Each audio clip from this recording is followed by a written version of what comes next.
Hello, everybody. Thank you for tuning back in. This is the Lost Minds podcast.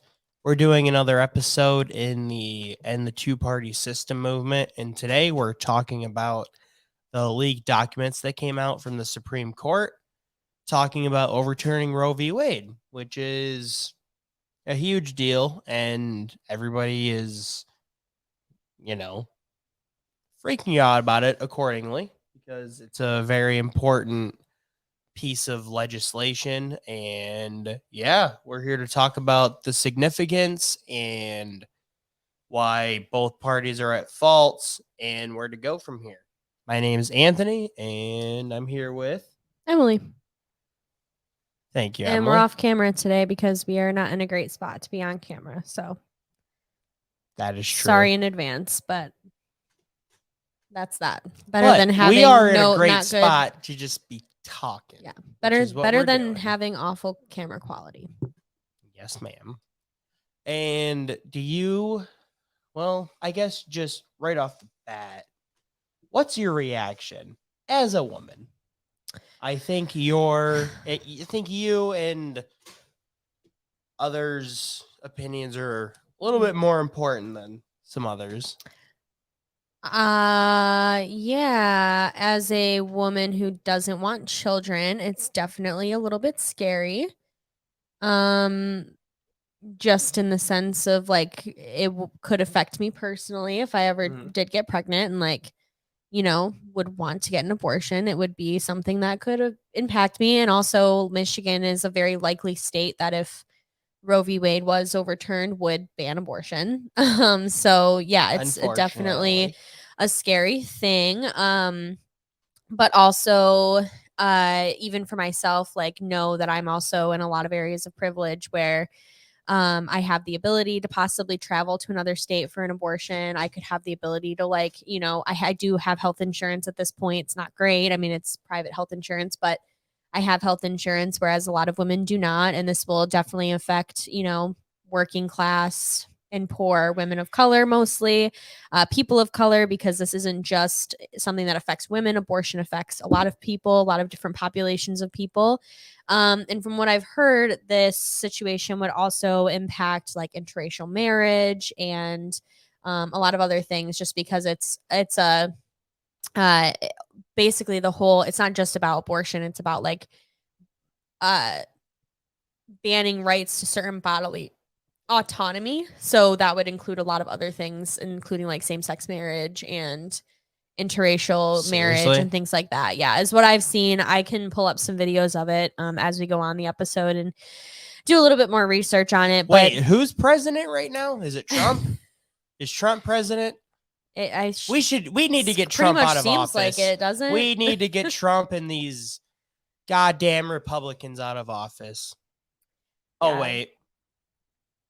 I think, for me, I'm kind of I'm angry and I'm very pissed, but I think I'm angry in a different way than a lot of other women are. I've had a lot of my friends reach out to me, during this time and be like, oh, I'm so pissed. You must also be so pissed. And it's yeah, I am, but not at the same people that you are. Right. And definitely not for the same reasons, I think. So going further on that, who are you mad at? They're not mad at. I'm definitely mad at Democrats, and I think a lot of my friends, Why? I'll get to that. A lot of my friends are not as radical or not as left as you and I, and are still very much so entrenched. To say the least. Yeah. By the way. I mean, they're getting there, but they're very much so still the progressives are great. We should try to work inside the Democratic Party type folks. I also think that they are just not as involved in politics as we are, don't pay attention as much as we do. So for them, it's kind of hard I think it's just a lack of education and honestly ignorance. I don't think it's willful ignorance, but I think it's just not paying attention and not taking the time to be involved in these sorts of conversations. And a lot of them do resist having conversations with me about this stuff, which I think is for a specific reason, and is very frustrating in and of itself. But yeah. I don't really usually have the opportunity to influence them or talk to them about these things. So, when they reached out to me, I was that was my opportunity, as I saw, is to spread this message that this is truly 100% in my view and a lot of other people's view, the Democrats' fault.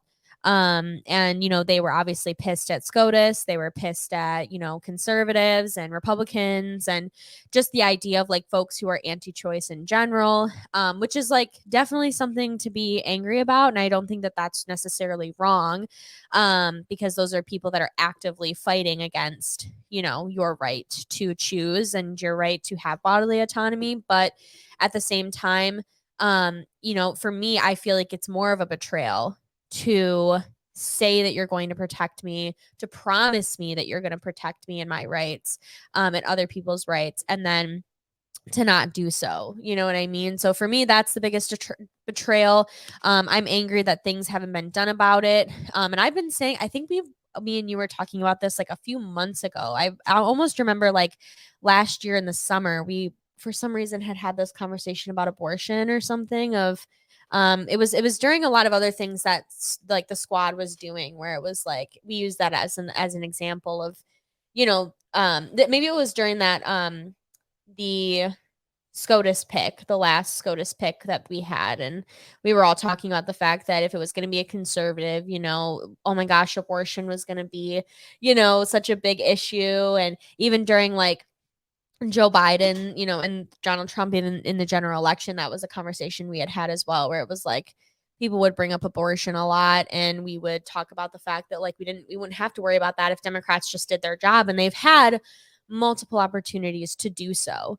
In fact, even President Obama promised to codify Roe v. Wade into law and didn't do that either. So there's been plenty of opportunities for that to happen, but it just hasn't happened in that time frame, in any time frame of us kind of being in this situation. So with super majorities of Democrats.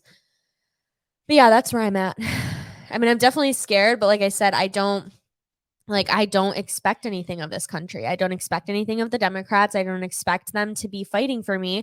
So it like lessens the blow for me a little bit. It really lessens the blow for me a little bit in the sense of like, I don't expect them to do anything. So why this isn't a shock to me. This isn't like this is something that I figured was coming.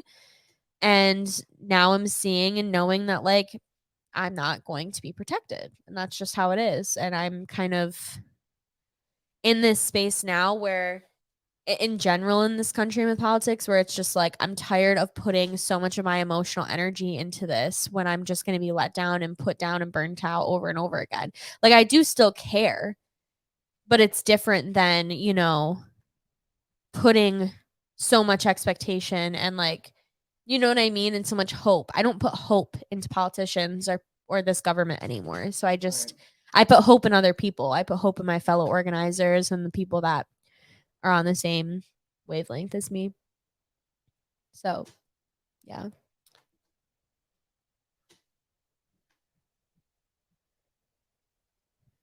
Damn. Yeah, I just wow. There's just it's such a complex issue, and it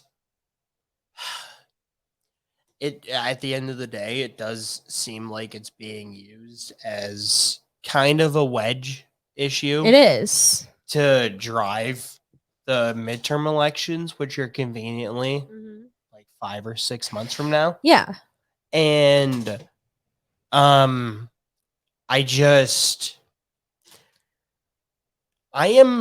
out of things to say or advise people that vote. I would say I've given up hope for voting for any of the two parties, but just voting in general to me seems meaningless. We don't have a government. We don't have a system of representatives that listen. They don't care. The right to get an abortion is so popular in this country that there is no excuse for this to be happening. But it also just goes to show Medicare for all, free education or free higher education and college education. also very popular. They don't give an F about any of that. Yeah. And it doesn't matter what we want or what the people want. The Republican Party will keep pushing as far as they can to extract and just degrade every social norm that we have. And the Democrats are going to keep letting them do it because, again, they're funded by the same people. Yeah. They are bought and paid for by the same people. Yep. The Democrats are not paid to stop any of this, so they will not. And this doesn't affect them. Like, if anyone in Congress, when I say like this bill affects like people who are low income deeply and the most, it really is that. Like, anyone in Congress would never have to worry about getting an abortion. No. They would all, even if it was They're banned. They've all hit menopause. Why would they wouldn't? They can't. Not get even pregnant. for those people. I'm saying, like, in general, there are young people who could possibly get pregnant in Congress at this point or in our government that could get pregnant and still would be able to have access to their abortion, whether or not it gets banned by the Supreme Court. All you have to do is have the money to be able to get you know what I mean, backroom abortion. That's the best way I know how to do. That's the best word I'm coming up with. Yeah, but like, I mean, in that you have to state have where the it's money and illegal, the yeah. status in order to be able to travel to go get an abortion to a state where it is legal, to be able to possibly move out of a state where it becomes legal. You know, it's just, there's plenty of opportunity for people that have a decent income in order to work around something like an abortion ban, whereas low income people can't travel and spend $500 to $600 or $800, depends on an abortion. You can't do both. So I mean, it really just doesn't affect them. This is one of these issues that even if you're a woman in Congress, doesn't impact you as much as other women or other people. Like, this is an issue where it really does come down to both your class, and in the same respect of your class, it comes down to your race, because women of color are extremely disenfranchised and will not have the opportunity to go get abortions when needed. And if they can't afford to have more children, what is that going to tell? Like, what does that say to them about their financial stability and the way that their quality of life? Like, it's literally forcing people to have children and then not giving them any support as far as taking care of said children. And I think that you see that a lot, but like, I think because this is being such a wedge issue, it's become it is a wedge issue. It kind of always has been, but that's for it served a purpose. Like, they wanted it to be a wedge issue so that they can continue to get you to vote for Democrats in elections, and or Republicans, vice versa, whatever, you know, side you fall on. And you know, now that it's not becoming a wedge issue, I told Anthony this the other day, I'm not necessarily crying conspiracy theory, but I think it's really weird that Democrats have been flailing the last few months, acknowledging, a lot of Democrats have been out in the public acknowledging that they're likely to lose in the midterms because of them not doing anything during the Biden administration thus far. And I think it's just really odd that, like, months after that starts to happen, this is now happening.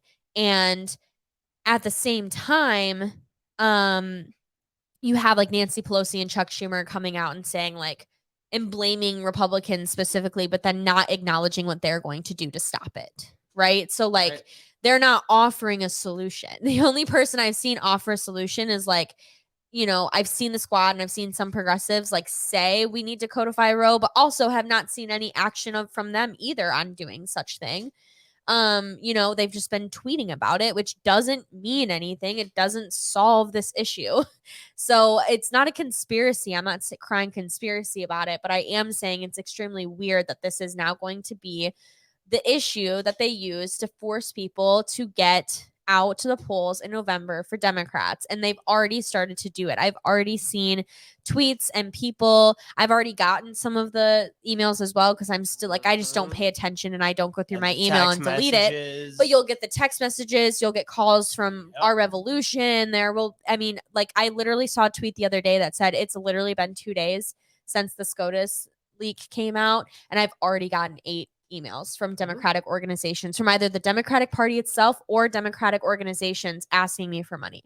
Like, this is going to be, and they're not asking for you to sign a petition. They're not asking you to come out. They're asking you to give them money. Right. They're asking you to give them money. They're not asking you to get out on the streets. Yes. They're not organizing a national day of action. They're not organizing any, the squad isn't out there telling people to get to DC. Profitable. They're asking for your money. They're asking to exploit you, again, to exploit you and to weaponize issues that deeply affect you, and they're scaring the shit out of you in order to force you and manipulate you into voting for them in November. And it's just it's not conspiracy, but it is weird to me that this all falls so conveniently, where in the summer is when folks start to campaign for certain political figures. Will have the primaries and all those things, and now this it just seems way too convenient to me for this to not be something that even if Democrats didn't have a part of, they absolutely are taking advantage of it and using this as an opportunity to not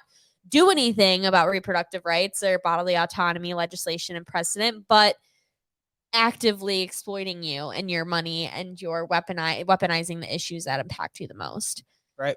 I think what a lot of people on social media and things are kind of flailing about and getting upset about, because I've seen it, like there has not been an issue in this country that has caused this much upheaval and like social uprise as this has since the BLM movement back in for sure back during COVID. It's frustrating that it has to get at this point, though. For me personally, I get frustrated at the people who are freaking out about it right now, because it's like, dude, like these systems of power have been in place for years now, and the Democratic Party and the Democrats have been feckless and have been not opposing any of this stuff for years. You're picking right now to freak out.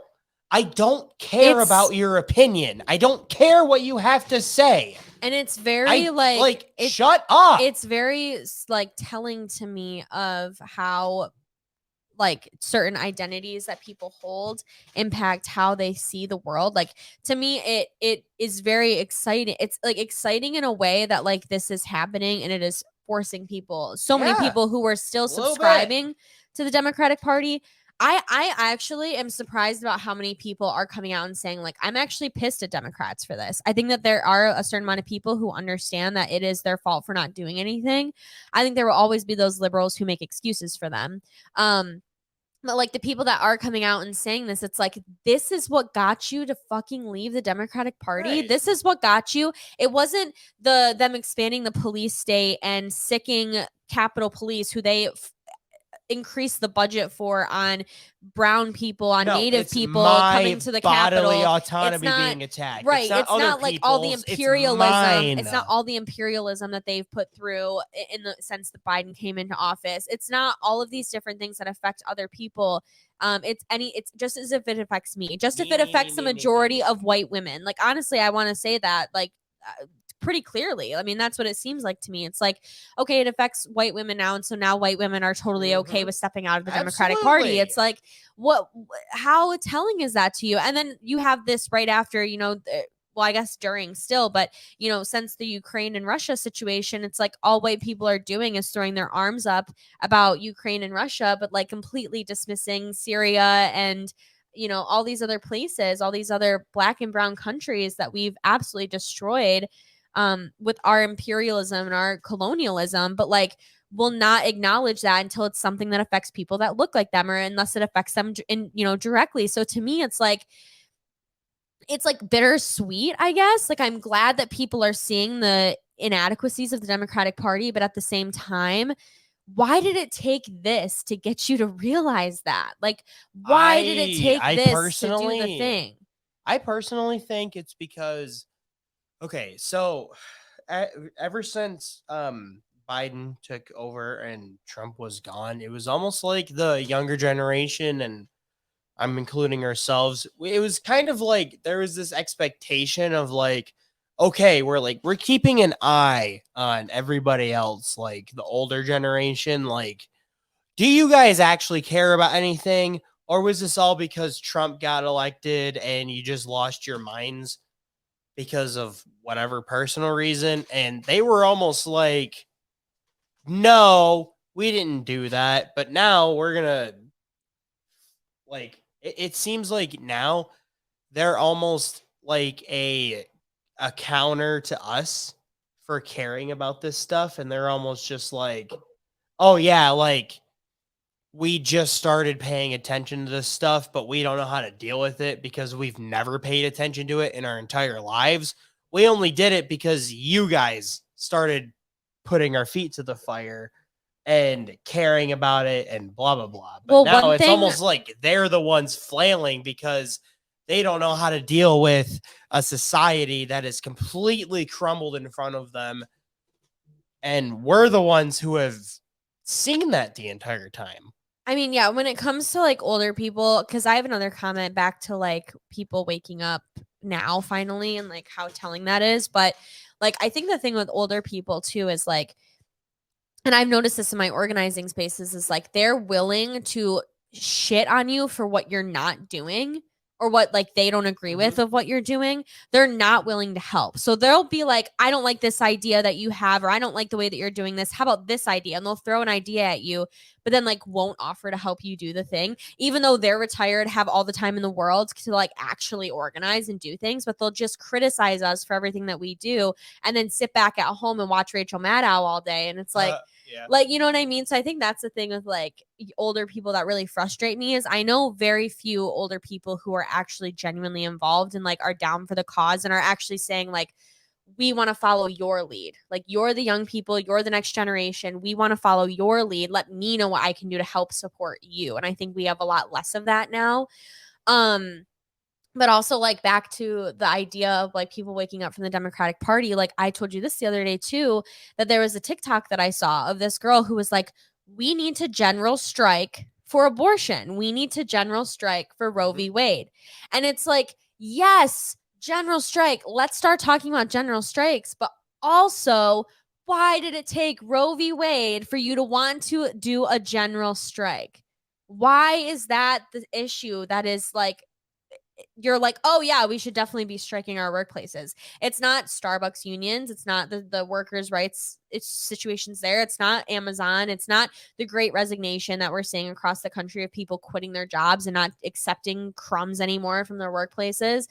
It's not expanding the police state. It's not the eviction moratorium. Like you're not willing to general. It's not Medicare for all. You're not willing to general strike about anything other than an issue that is just a social issue. If it's a social issue and it's a very clear way of where you can stand, that could have to do with you. Right. And I think the thing is too is it's like they pick issues that are really easy to pick a side on, you know, like Roe v. Wade is a very easy issue. You're either for it or you're against it. You know what I mean?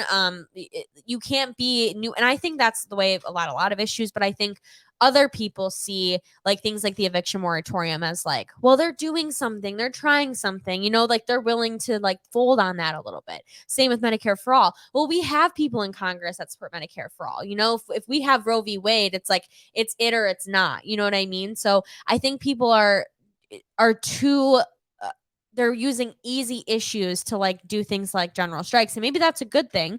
Maybe that will actually get us to talk about general strikes, but it's also something that I'm wary of because it's like, I don't want the idea of a general strike to be co-opted by this like liberal idea of what a general strike could be. Or, you know, because this person was also like, just don't go to work. Like, let's just pick a day and everyone don't go to work. Don't go out and buy things. Don't go out and do things. It's like, yeah, it's not that easy for people. Like, yes, the general strike, but also we need mutual aid networks to take care of people during that time. We need to coordinate charities that are willing to just give people food without means testing them. Like, there's so many steps to a general strike. I'm not saying that it needs to be a long-term strategy. We could definitely pull off a general strike within the next year or two. I absolutely believe that with my heart. But like, and I'm not trying to create bigger barriers to a general strike, but don't just be like, well, if you're going to go out and buy stuff, you're not with them. It's like, that's not as easy for people, you know, same with like certain, you know, Kellogg strikes and things like that. It's like, yes, some people can only afford the like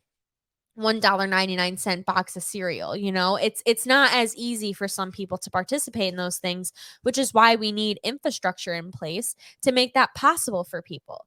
But people are only coming up with things like, I'm going to leave the Democratic Party, or I'm tired of the Democrats, or calling out the Democrats when it comes to this issue, and not willing to do it when it comes to anything related to economic justice. And people also forget about economic justice being so crucial to social justice.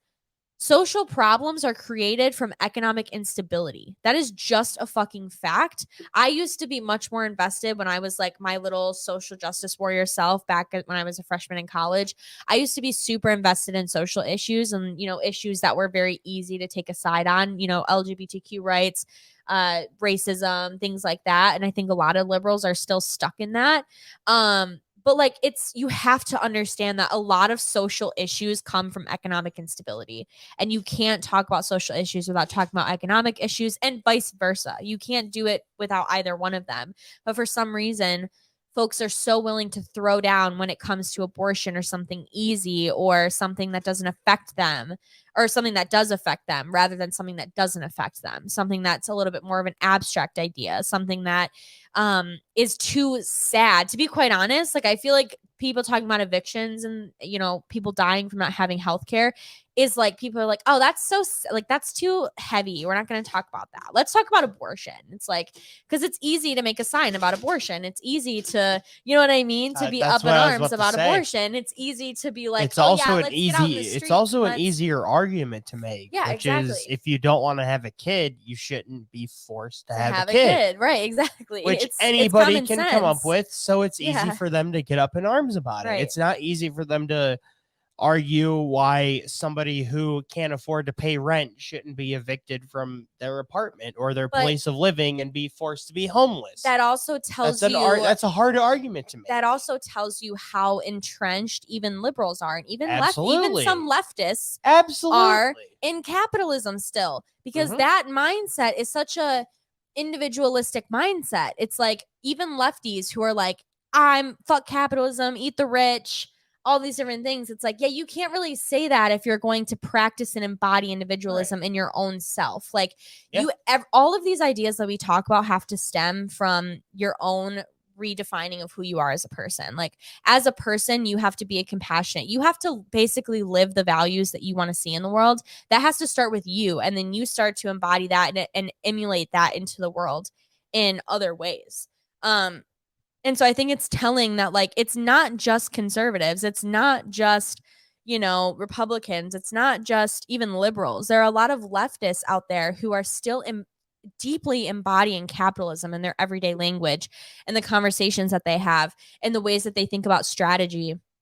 It's just so deeply ingrained in them that it's hard for them, I think, to break free of those barriers and to think outside of the box and be visionary. You know, think of a world outside of, well, it's affecting me, and so now I care.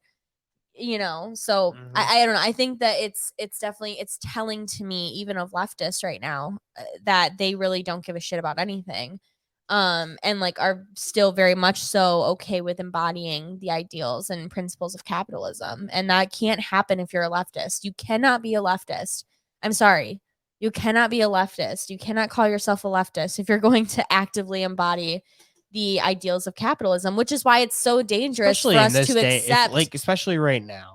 Yeah, I mean, that's why it's so dangerous to accept, and like with open arms accept these democratic socialists who just want to reform capitalism. Like, it's so dangerous to accept the idea of reforming capitalism as a leftist. You can't be a leftist and want to reform capitalism. You have to want to dismantle capitalism. But we have had these progressives and these Dem socialists come in and, you know, kind of co-opt that movement of like, yeah, actually, no, it's totally fine. We can still embody capitalism. We can still embody hustle culture in ourselves, because some capitalism is okay. It's like, no, none of it is okay, which is why you should be up in arms about the eviction moratorium. We should have done a general strike over the eviction moratorium. We should be in a general strike right now over the gas prices. We should be in the general strike right now over the Pentagon budget being increased and having no help for Americans. Food shortage. Over COVID, we should have had a general strike. Like, you could take the last 2 years BLM. You could take any of these issues and say we should have done a general strike for them. We should have been already done.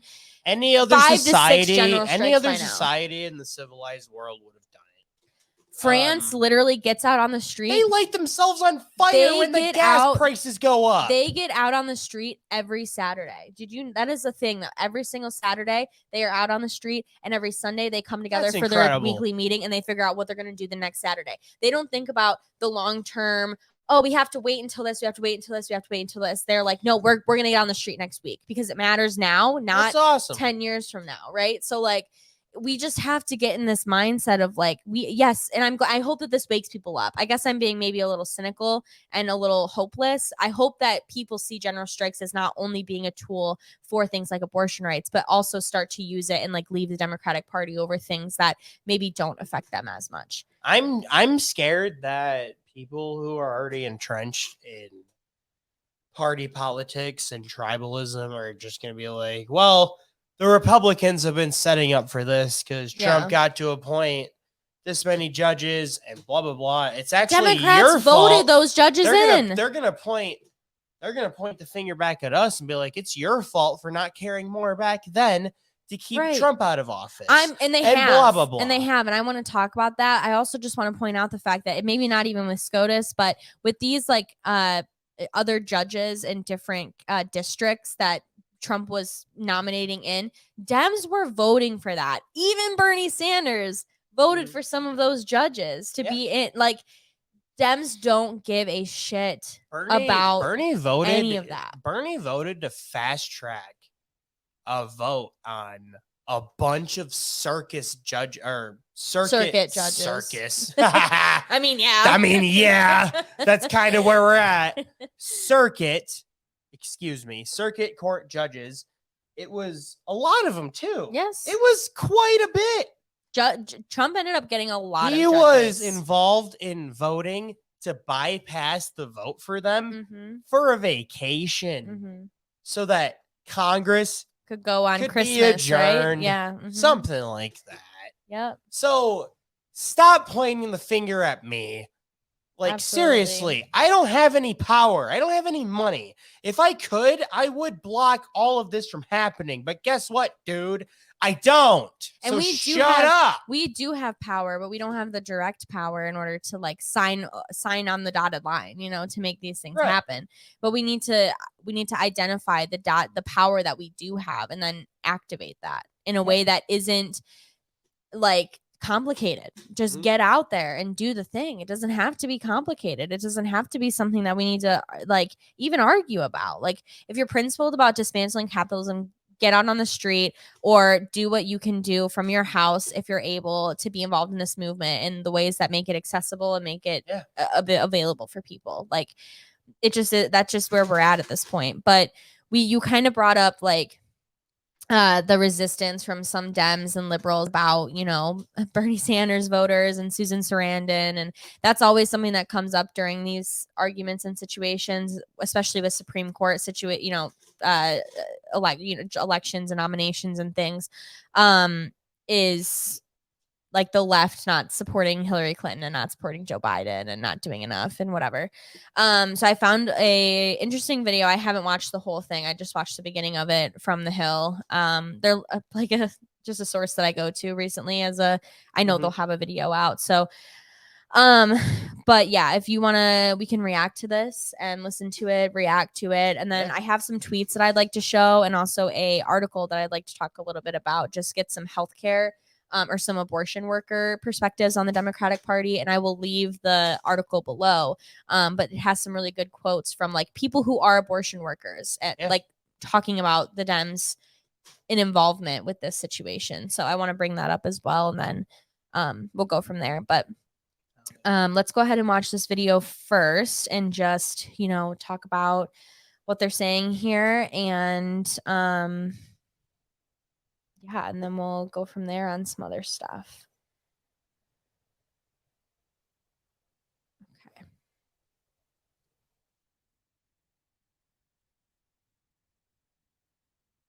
In the wake of Alito's abortion memo leak, Twitter liberals went haywire blaming leftists for the potential demise of Roe v. Wade. as evidenced by this insane tweet. Susan Sarandon, a favorite target of resistance heroes, responded to California Congressman Eric Swalwell saying, Representative Swalwell, please explain how exactly voting blue preserved and protected Roe v. Wade in 2012 when Obama had control of Congress, promised to codify Roe v. Wade, and then didn't. Since you're asking voters to vote blue in 22, show them the receipts. What's your plan? Sarandon's tweet was in response to Swalwell calling for the actress to, quote, sit this one out. She's caused enough trouble. Us real progressives will take it from here. Ooh, that's condescending. Co-host of the Useful Idiots podcast and host of the Katie Halper Show, Katie Halper joins us now to discuss. Welcome back, Katie. Thanks for having me. Now, this wasn't a one-off, right? Can you give us a sense of what the general tone of Twitter was, of liberal Twitter was versus leftist Twitter in the wake of the leak? Yeah, so there was a lot of trash talk from liberals about how leftists are responsible for the attack on Roe v. Wade. And the nice thing about people making that argument is that they're just outing themselves as either stupid or disingenuous, and then you get to dismiss all of their political commentary, which I think is a great way to be efficient. You kind of just don't have to waste your time ever taking them seriously. It's just a ridiculous argument, the idea that leftists who have been way more pro-choice than liberals have anything to do with this. And as we know, this is obviously a failure of Democrats as well as Republicans. I mean, Republicans are the more overtly anti-abortion, anti-choice party, and I don't want to let that slide. But Democrats have failed to codify Roe. They have sold out women. They've sold out abortion rights. They had time to do stuff. They didn't do it. This is not a priority for them. I mean, watching this become a kind of proxy, a Hillary versus Bernie proxy, has always been incredibly frustrating for me because, yes, Hillary's a woman. She also has adopted some kind of right-wing talking points about abortion, how it should be safe, legal, and rare. And I mean rare. She said that herself. Bernie Sanders has been much more unapologetically pro-choice than Hillary Clinton. Also, let's not forget that Hillary Clinton named Tim Kaine, who supported the Hyde Amendment, which basically makes it impossible for low-income and working-class women. Who? I know. I don't know him. I don't know who that is. Tim Kaine. But he was, and that's just a reminder, that's who Hillary Clinton chose to be her running mate, Yeah. So there's a real denial. We see this utter, as usual, this entitled denial where the Democrats can't possibly look at what they did wrong. They have to blame it on the people within their party and also just like people outside the party who have been better on abortion issues. It's really disgusting. I don't know what kind of magical powers they think Susan Sarandon has. I guess she learned them in that great movie, Witches of Eastwick, where she learned to practice sorcery and was able to then hand the election somehow to Trump. I guess that's what people think. But Katie, what is the argument, though? What is the argument they're making about people like Susan Sarandon, that Bernie bros Jill made Stein, it? Me. Yeah, that Bernie bros. I mean, I got this right away when, not to brag, but when Trump was elected, I remember people being like, I'm unfollowing you, Katie Halper.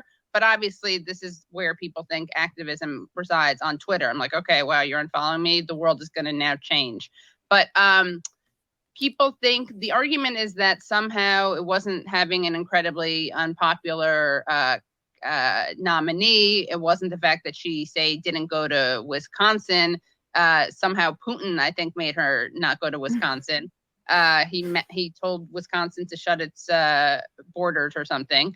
But I think that it's just the idea is that somehow Bernie bros, Jill Stein, Susan Sarandon, they didn't do everything they could to get Hillary Clinton elected, which is pretty ridiculous, especially when it comes to Bernie Sanders, who campaigned harder for Hillary Clinton than Hillary Clinton did herself, I would say. Bernie's supporters overwhelmingly supported Hillary Clinton also. That should be noted. More so than Hillary Clinton supporters in 2008 supported Barack Obama. Right, exactly. That's a very important point. But it really represents a failure of, again, Democrats to look at what they've done, to ever look at any of their mistakes. I mean, this is why they decided over pizza the night that they lost the election.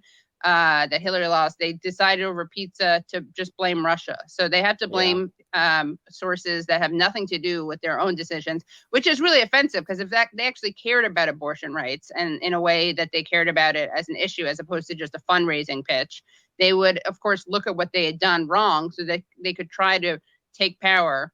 Of course, to be fair, they're in power now and they're not doing anything about abortion rights. You know, Joe Biden ran on codifying Roe v. Wade, which he failed to do. The other day, he was asked about this Supreme Court decision, leaked decision. His response was even embarrassing, even by Joe Biden standards. He cited Thomas Aquinas, because everyone was waiting to hear what Thomas Aquinas had to say about abortion, obviously. And then he used right-wing framing about aborting a baby or aborting a child as opposed to terminating a pregnancy. I mean, he's so incredibly out of touch. He's had a pretty bad, has said some pretty bad stuff about abortion rights himself. And the other thing that I want to bring up is Eric Swalwell cosplaying as a progressive is pretty hilarious, because this is a guy who explicitly ran against, primaried, and defeated an actual progressive, Pete Stark. Pete Stark was anti-war, anti-Iraq war. He started out being anti-Vietnam War, helped found Common Cause. He took on the insurance industry. He was very critical of Bush. He also supported taxing the financial industry. And this is the person who Eric Swalwell defeated. He also, like the raging progressive that he is, co-sponsored the Israeli Anti-Boycott Act, which would have criminalized BDS, boycott, divest, sanction. This is such a draconian act that you had people who were anti-BDS, so they opposed boycott, divest, sanction. You had politicians who were anti-BDS, but they opposed this act because it was so anti-constitutional and just violated the First Amendment. So that's embarrassing. That was from progressive champion Eric Swalwell. He also said that kicking every Russian student out of the United States should be on the table. Really progressive, not at all xenophobic, reactionary garbage. I mean, should American students have been kicked out of universities because Trump was in power? Because I don't think Swalwell likes Trump. I mean, who says that kind of stuff? And then instead of apologizing for that, like really Russophobic garbage, he doubled down on it. So yeah, it's just a joke, and these guys have no politics. And he's also on the steering and policy committee of the United States House of Representatives, whose job it is to shape policy. So I'm waiting for the Roe v. Wade policy that they're perfectionists. They're still working on it, but I haven't seen that policy. 50 years later. Yeah, it's one of those great examples of, so like, failure is never a good reason to offer up as this is why you should vote for us. Like if protecting abortion rights is important to the party's been in power and they haven't done it, like you said, it's like what hope does that offer to people that you're gonna fix it, or you're gonna undo it, or you're gonna do it next time? It's just it's a very funny approach. Yeah. People are just entitled to people's votes, and it's the voters' fault for not voting for more of them, even though, again, Democrats have the House, the Senate, and the presidency. So maybe there's something wrong with the party if they can't leverage the votes. Yeah. And this is the third time there's been a unified government. I mean, Clinton had a unified, there was one under Carter, but under Carter, that is when there was a lot of the abortion rights debate was actually not a left-right issue back in the 70s and early 80s. It was very, very divided, even amongst the Democratic Party. In fact, the Democratic Party shut down. The very first government shutdowns were over the fact that Democrats themselves could not agree on that one issue with each other. But still, we've had a unified government under Clinton. We've had a unified government under Obama. We have a unified government under Biden, and we still have not codified Roe v. Wade. So, or even just maybe not Roe v. Wade, but something, any sort of abortion right, even first trimester, second trimester, up to a certain point. It's just nothing. So we've been relying on the courts. What kind of a gift do you think this is to Democrats? If this ruling comes out as is the way we're thinking that it is with this leaked written, opinion.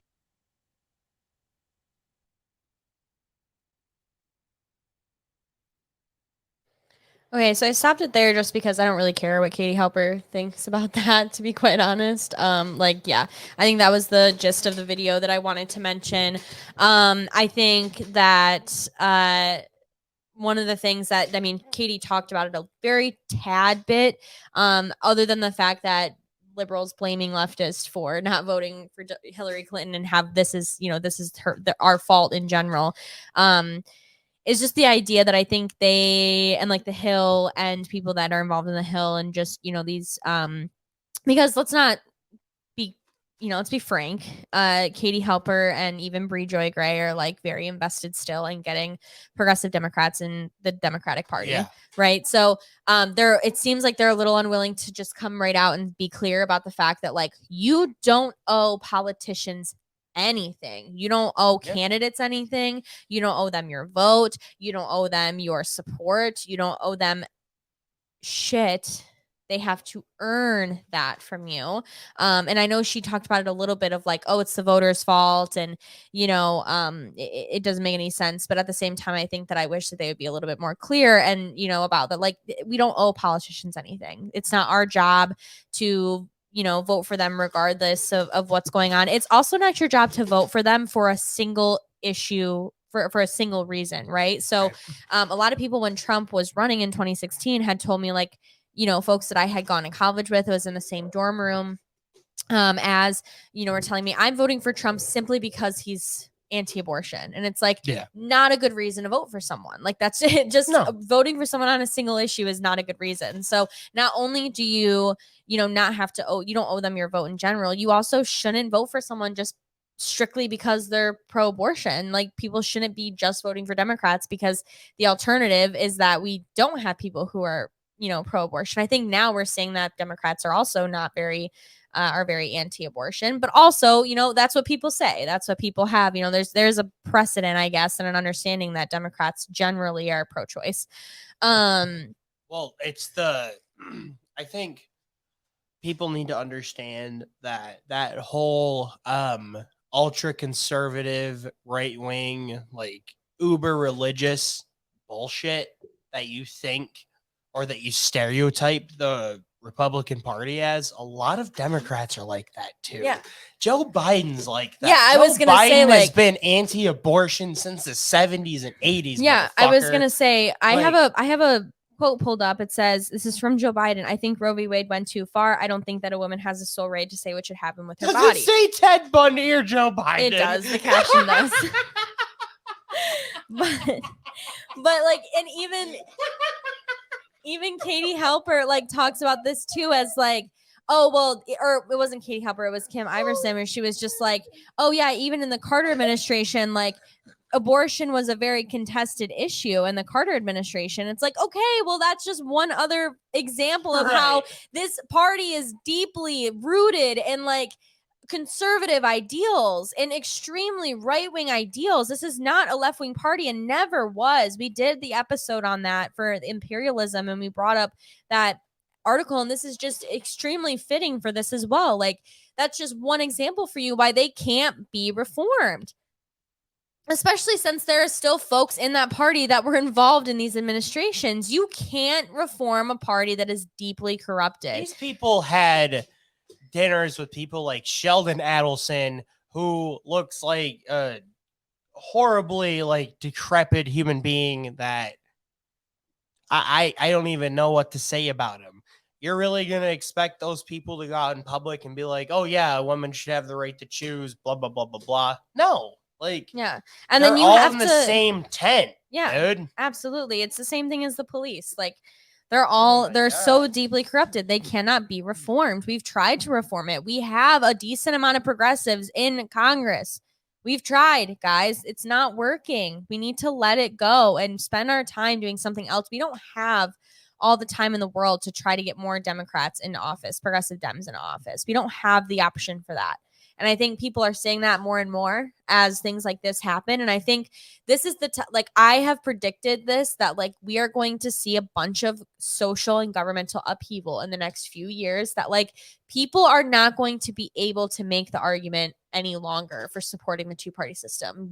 People will be, even if they don't want to vote for third parties, will be literally forced to.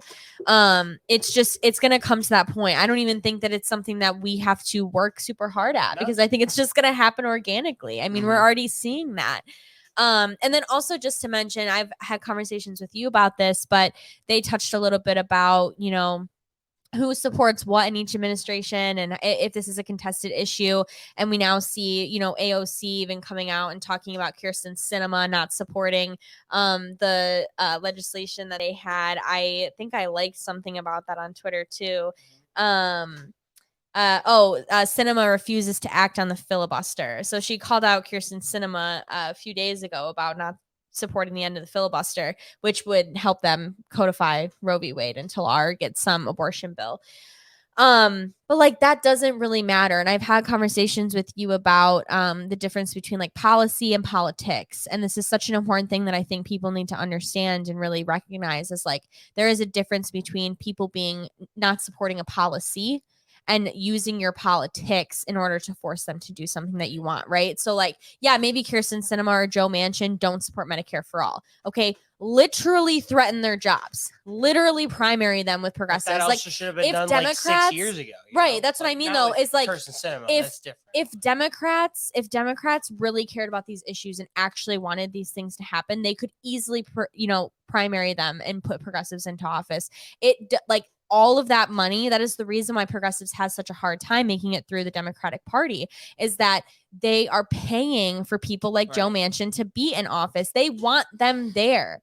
And so they already know that it's going to be hard for them to achieve the things that they want to achieve. Absolutely. And they're doing it anyway. So there's a difference. I mean, policy is one thing, and politics is about who you know, how you know, what connections you have, what access to money do you have. And it could be real easy for Joe Biden to go to Joe Manchin and say, I will literally destroy your career. If you do not support the end of the filibuster and help us pass something into law for abortion rights, I will literally destroy your career. I will destroy your life. I will destroy your family. You will have nothing. And watch how quick he votes on the filibuster. Watch how quick he votes on Roe v. Wade. Like, that is politics. That is part of the game. And people don't understand that. They think like, oh, well, it's all Joe Manchin's fault. It's all Kirsten Sinema's fault because they don't support this X, Y, and Z policy that we're talking about. Yeah, no, it's also progressives' fault. And also, if you are like in support of Joe Biden and want him and think he's doing things and believe in the Democrats deeply, also a president's job to say no. I'm taking a stand on it. So this is just one example of like, if they wanted it done, they would. If they wanted to do it, they would. They don't want to do it. They're not like, I don't see AOC and the squad trying to do a hostile takeover of the Democratic Party in favor of abortion rights, right? No, you see them tweeting about it. You're not gonna. So people need to really understand that there is a difference between those two things, and stop with the rotating villain thing. Or stop buying into the rotating villain. You know, if they wanted to, they would. It's about politics, and people use the concept of politics in a lot of things. I told you, like, you know, we used to talk about it with my cheer squad all the time. People would play politics. Where do you think that phrase of like playing politics comes from? That's part of political, culture in Congress for politicians and in DC.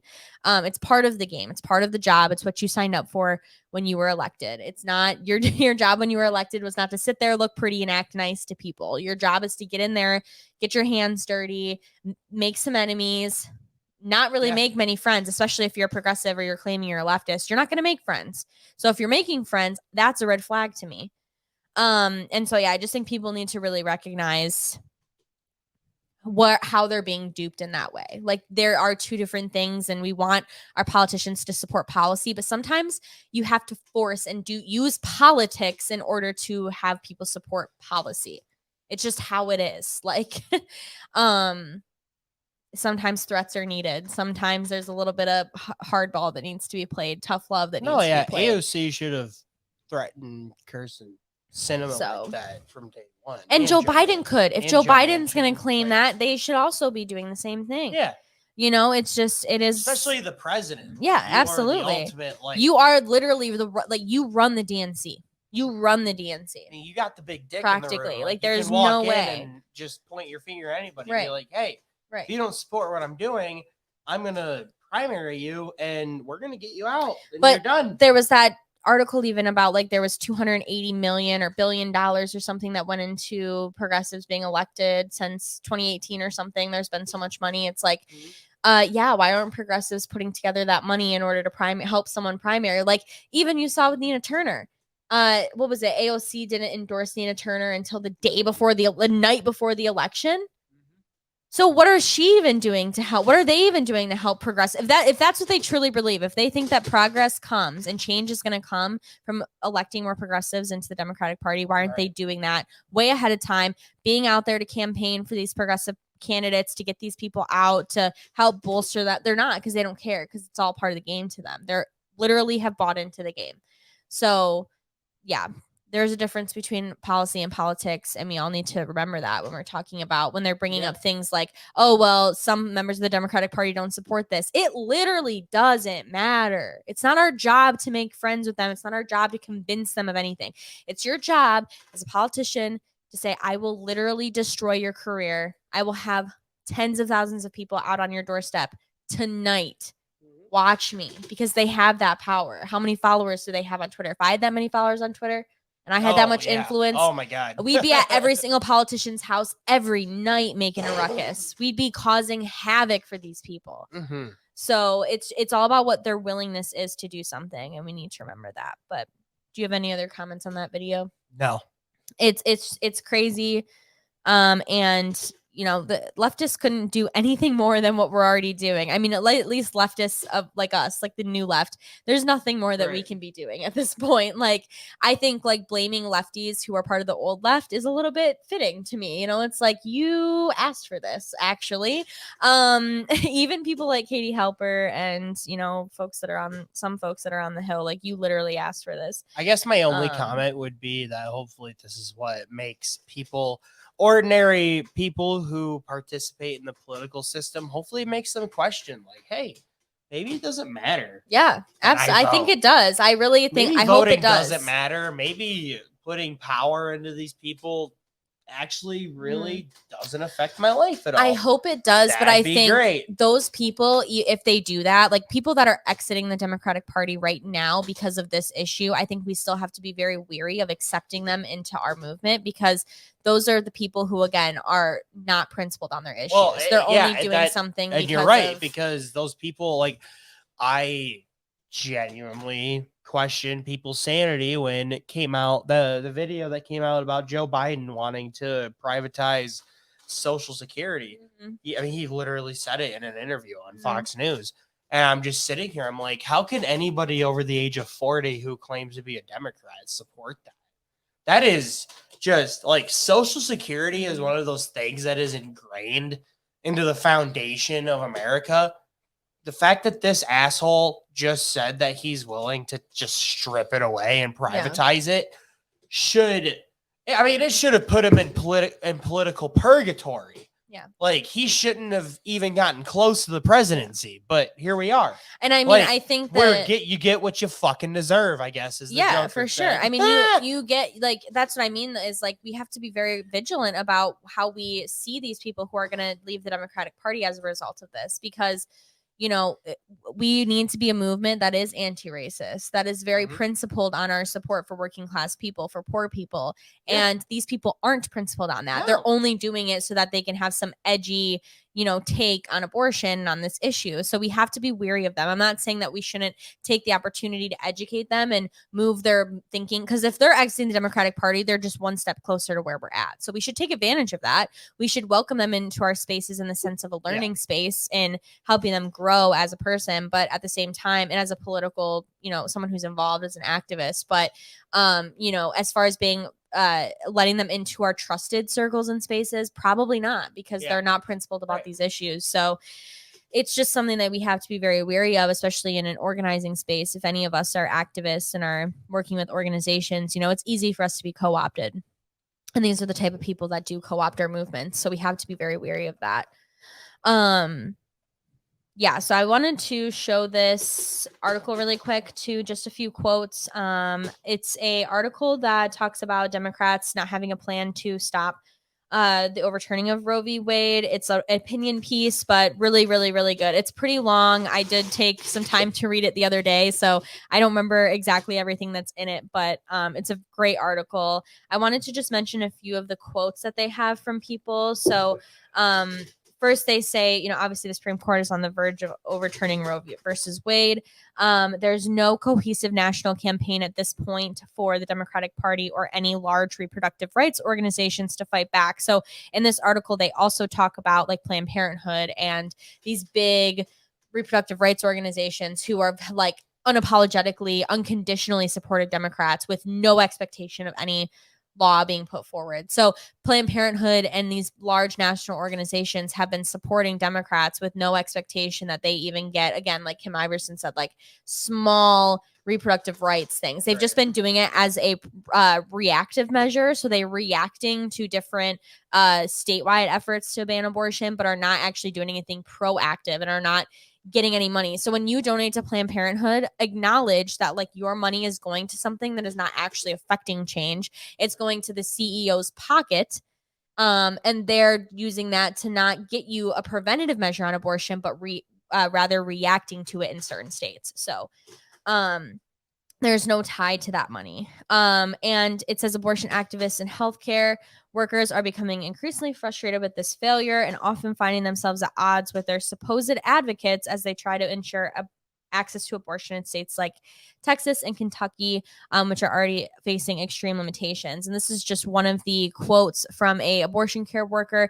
It says, the Democratic Party has not had any substantial response to the recent attacks on Roe. Their statements and brief denouncements of these egregious abortion bans and restrictions have been toothless and weak, hardly even mentioning abortion services the majority of the time. This is Crystal, an abortion worker in Pennsylvania. The only credit I will give to any Democrats are those who have advanced legal abortion protections in their states, such as in Colorado. However, as these actions do not wholly address the loss of autonomy and access to vast regions of the United States, they're entirely inadequate. So even saying like, these small wins in some of these states don't actually matter as much because of this. It's again that incrementalism idea of it's symbolic. I mean, it's nothing more than that. Absolutely. It's just one other way to get you ingrained in that. So that's one, quote there. There is a public health researcher who says most congressional Dems and those in the White House struggle to even say the word abortion, much less champion the urgent need for expanding access and enacting federal protections. And this public health worker, Haley, focuses on structural determinants of abortion access. So what determines whether or not someone is able to get an abortion. Many continue to use stigmatizing talking points that have been provided by them by mainstream reproductive rights organizations. So again, following suit, they're in kind of a cahoots almost of like a mutually beneficial relationship of you fundraise, we fundraise, nothing gets done. Which is the problem with the nonprofit industrial complex. It's a huge thing. Large reproductive rights organizations such as Planned Parenthood, the National Abortion Rights Action League, the National Abortion Federation, and the Guttmacher Institute. I actually don't know what that is. Never heard of that.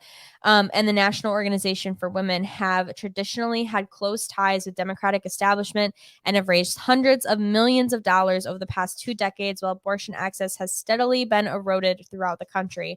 A large percentage of this money has come from many of the same wealthy white donors who have compromised the largest donors to Democratic politicians who campaign on abortion rights.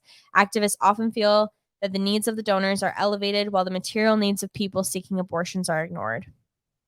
So it brings in the donor aspect of it. Someone says, I think it's a mix of a few things, but whiteness and classism are the big ones, said Mick Mahone when talking about the failures of mainstream Democrats to address the erosion of the right to abortion. These are not just failures. They have actively held abortion access back and are part of the reason we are where we are. Politicians are frequently wealthy and white, and so are most of the decision makers at these organizations. Abortion bans and restrictions do not tangibly impact their lives. Savannah, a volunteer with Kentucky Health Justice Network. It only impacts their lives that they make women that they cheat on their wives with get abortions. Yeah, that's so true. We should keep that fact. That's so true. We should keep that in our minds. Absolutely. That's the only way it impacts them. Absolutely. Savannah, a volunteer with Kentucky Health Justice Network, an abortion fund that raises money for people in the state, agrees with the assessments of the larger reproductive rights organizations and thinks that these wealthy donors have also cultivated the timidity with which liberals speak about abortion in order to avoid upsetting the most mythical moderate voter. Donors control the narrative, and most of them are rubbing elbows with the very same people that are writing anti-abortion legislation. She said, it is easier to try to appeal to them than it is to organize the left because they don't have to compromise their investments in that way. So what she's saying is that it's easier for them to, it's kind of like the Democrats always trying to reach out to the Republican base rather than just organizing their own base and organizing their own section of people. Hey, if you're one of those like liberals or Democratic voters, it's like, oh my God, this country is losing its way because of those backwards Republicans who are legislating to ban this and that, and we're going into the dark ages. Like, yeah, you're absolutely right. But to vote for a Democrat in response to that is insane. Equally insane. Possibly even ridiculous. More. Yeah, absolutely. This Kentucky health worker also goes on to say that abortion policies don't impact those who have the resources to obtain abortions. Even with restrictions, they are oftentimes overlooked. So she says anti-abortion policies are primarily inflicted on Black and brown people and poor folks. Both populations have historically not been priorities for either political party, she said. The fight against abortion bans is an abstract political issue for most of the politicians and nonprofit executives who call the shots, not a fight for survival and basic autonomy. So they talk about this elitist disconnect from people who are actually seeking abortions, and that it's a failure of Democrats to pass any meaningful federal legislation to stop the inevitable overturning of Roe by the courts because of this elitist position that they have. Most of them do have. It goes on to say the most promising legislation proposed by the Democrats in Congress has been the recent Women's Health Protection Act, which sought to codify the right to abortion in a federal statute. And it passed in the House 218 to 211 with anti-abortion Democrat Henry Seller joining the Republicans to vote no. And however, it failed to pass the Senate with Democratic Senator Joe Manchin joining the Republicans to defeat the bill. Again, we can point that out, but like, where is the push? Where are the threats? Right. Where's the organizing to get that? So that's pretty much it. I just wanted to kind of talk a little bit about those. I mean, this article goes on for much longer, so there's a lot of stuff that, could be talked about as well. But I just wanted to get some voices of folks who are actually abortion activists, abortion care workers, healthcare workers, researchers in there as well, who are also saying that they're very frustrated with the fact that they're on the ground organizing. They're on the ground trying to get access to be available for people. And right. Folks like Planned Parenthood and the Democrats are not doing such. And these like small organizations are doing so much work. Whereas, like I said, everyone's donating to Planned Parenthood instead of these small organizations. And all Planned Parenthood is doing is using that to endorse candidates that have the best way I can describe it is like quid pro quo, where it's like, we're going to give you this money, but in order for you to get this donation and this endorsement, you have to do this thing. We want to promise we're giving you a piece of legislation. Like Planned Parenthood should be saying, we wrote the legislation. The legislation is wrote. There it is. Right. Put it in a bill and introduce it. And if you don't introduce it within your first 100 days, we will do everything we can to make sure you're not elected again. Trust and believe. So, I mean, there's many things that can be done. Here we are. So, yeah, I think for me, I'm frustrated at this situation. I'm glad that some people are waking up, frustrated that others are still so deeply ingrained in like this political game. Would you say would you give the perspective as a woman who is a leftist that it's okay for men who are leftists to call out the BS that's going on? Yeah, absolutely. If you aren't, then I'm concerned. Awesome. I mean, I think I as a leftist, really call it out. Even the squad, even women, like even the squad. Absolutely. Like you have there have been women who have absolutely blocked, who have added to this crisis that we're in, who have blocked progress for other women, and it's like, right. As a man, I it shouldn't be a thing where it's like just based on your identity. You can't call them out on that. Yeah. Oh No, yeah, for sure. fuck No, that. I don't believe in identity politics in that way. I think that there are two different, and this is actually a good segue just to talk about identity politics really quick, is there's good identity politics and there's bad identity politics. Good identity politics is was first found, the idea was not introduced by like with intersectionality with Kimberly Crenshaw is a great, professor and scholarly mind, but she also worked for Harvard, and so it is a little bit of like a liberal elitist kind of work. It comes from that like academia space, whereas originally intersectionality and identity politics was first thought of with the Combahee River Collective, which is like a lesbian, gay, communist, like out there socialist communist like collective that came up with this idea of like and Claudia Jones too, coming up with triple oppressions. This idea that there's many different ways that folks can be oppressed based on different identities that they have and how they intersect. And the reason that they brought that up was so that they can be involved in making sure that any policy they were fighting for involved everyone in those different ways. So to prevent things like the New Deal from happening, where it left out so many Black Americans, the New Deal did, those examples, the GI bills, that's one reason why you should use identity politics, is to make sure that everyone is represented in those policy spaces. Democrats and liberals co-opted the term identity politics and co-opted the idea of identity politics by making it, if you're a woman, you have to vote for this woman.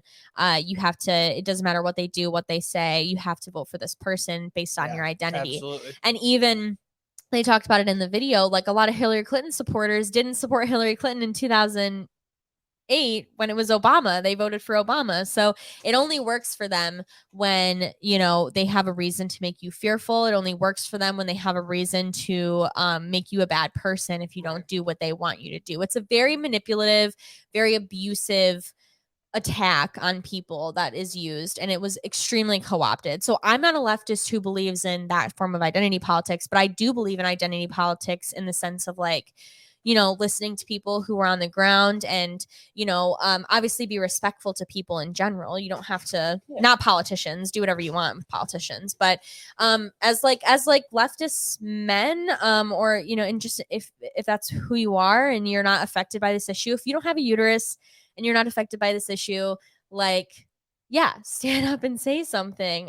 You have every right to, and like, we want you to. We need everyone to be involved in this movement, at least for me. Like, I don't see anything wrong with that, especially if you're understanding about this issue. I think that there are a lot of people who are going to call out leftist women like me. There will be men out there who will be liberals who will say, well, it's your fault. Like, you get what you deserve for this because you didn't vote for XYZ, Hillary Clinton, another squad member, whatever it is.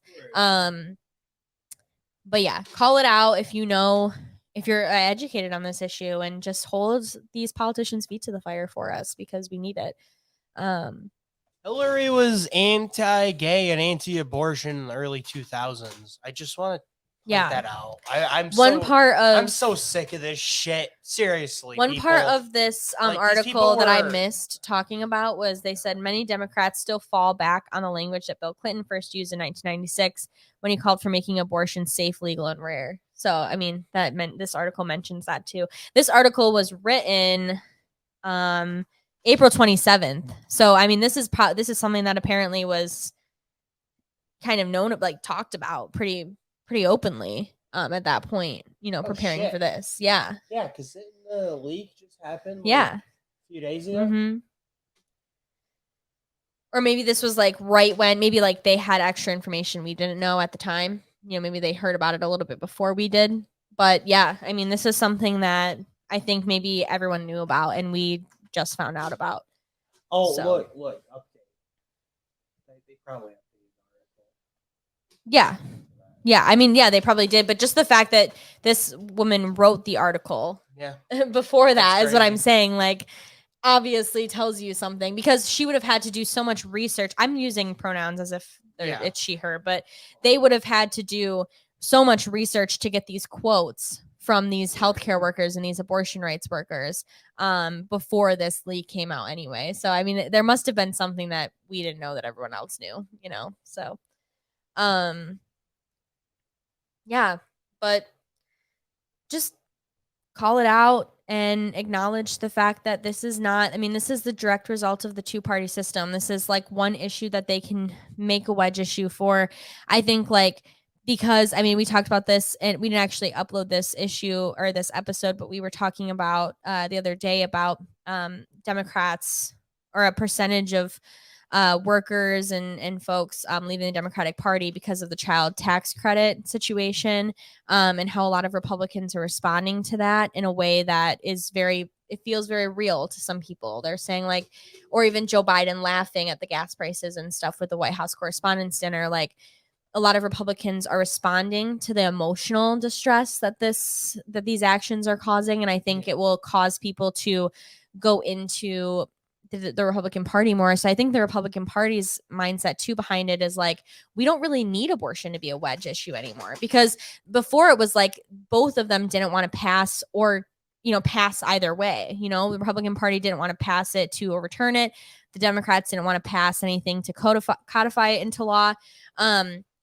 And I think now maybe the Republicans are just thinking, we're so good at emotionally manipulating people into thinking that we care, that we don't need it to be a wedge issue anymore. We can just ban it, and then we're good. We can find something else. We can find another way for people to, you know, plus, because then we've made our base happy because that's what they want.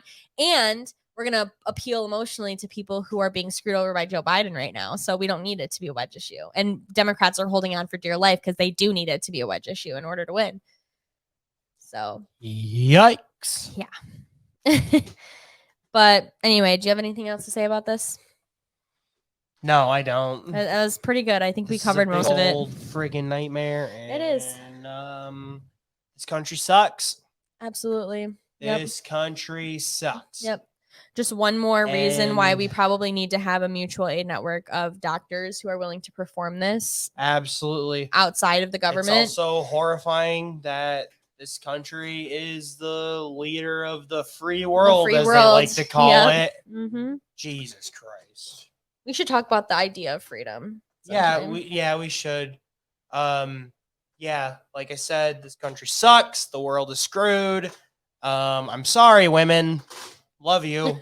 Sorry, people. Don't also, really know what else to say. Let's just say too. Not women. Yeah, just everyone. women. Other Sorry. people can have access to abortion. Yeah, I'm sorry, everybody. If you have a uterus Love you. and you're able to have children, you're involved in this issue. Also, I will do more research and find the TikToks that I found about it being about other issues like interracial marriage and stuff. Yeah. I'll leave it below. I don't know exactly everything about that, and I haven't heard a lot of people talk about it. So, but if that is included in it, isn't that even more of a reason for Democrats to do something about it? If it's since they were the one that get the credit for same-sex marriage with Obama being in office and interracial marriage. So anyway, thank you. Joe Biden's legacy might be that Roe v. Wade collapsed under him. Mm-hmm. Yikes. Yep. Mm-hmm. Which Roe v. Wade has been in place since what, like the 50s or 60s, right? Yeah. Long ass time. Long time. There's a lot of judicial precedent for Roe v. Wade before at this point. Black people were allowed to have rights. Mm-hmm.